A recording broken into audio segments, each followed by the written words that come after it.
बिस्मिल्लाहिर्रहमानिर्रहीम। अस्सलाम वालेकुम नाज़रीन, आप देख रहे हैं MR न्यूज़। मैं हूँ राशिदा हफीज़। सबसे पहले न्यूज़ हेडलाइंस। बलूचिस्तान अवामी पार्टी के पार्लिमानी लीडर खालिद मगसी का कहना है कि हुकूमत बिल्कुल ख़तरे में है। खालिद मगसी ने कहा कि PTI आराम से हुकूमत कर सकती है तो करे, वरना इक़्तिदार छोड़ दे।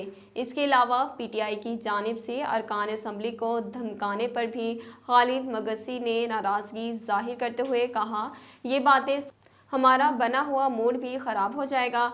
इससे कबल मुस्लिम लीग काफ के रहनुमा वज़ीर तारिक बशीर चीमा का कहना था कि हुकूमत अरकान कौमी असम्बली को आज भी धमकियाँ दे रही है, मगर अरकान असम्बली को इस तरह वोट देने से रोका नहीं जा सकता।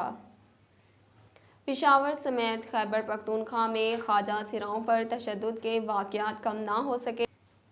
ख्वाजा सिराओं को कत्ल, अगवा और इन पर ज़हनी और जिस्मानी तशद्दुद के वाक़यात में तेज़ी से इजाफ़ा देखने में आया। खैबर पख्तूनख्वा में ख्वाजा सिराओं की रजिस्टर्ड तादाद 480 है, ताहम इनकी फलाह के लिए काम करने वाली तंजीम के मुताबिक ये तादाद कहीं ज़्यादा है। उनका कहना है कि सूबे में गुज़िश्ता 3 सालों के दौरान ट्रांसजेंडर कत्ल और 2000 से ज़ायद तशद्दुद का निशाना भी बने। बलूचिस्तान में मुमकिना दहशतगर्दी के खतरे के पेश नज़र हाई अलर्ट जारी कर दिया गया।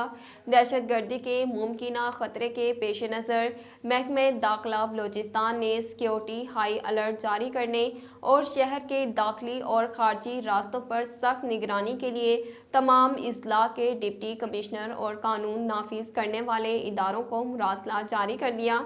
इलामिया के मुताबिक हालिया थ्रेट के पेश नज़र बलूचिस्तान यूनिवर्सिटी बंद रहेगी। बलूचिस्तान यूनिवर्सिटी 2 रोज़ के लिए बंद रहेगी। यूक्रेन के सदर ने रूस के हमले को अपने मुल्क का 9/11 करार दे दिया।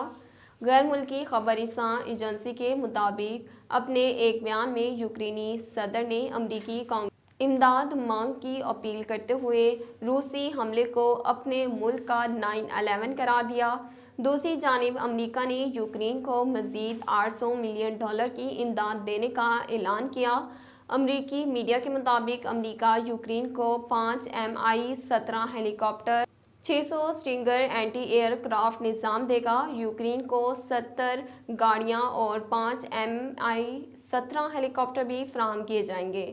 नाजरीन, अब तक के लिए इतना ही। मज़ीद खबरों और अपडेट के लिए देखते रहिए MR न्यूज़।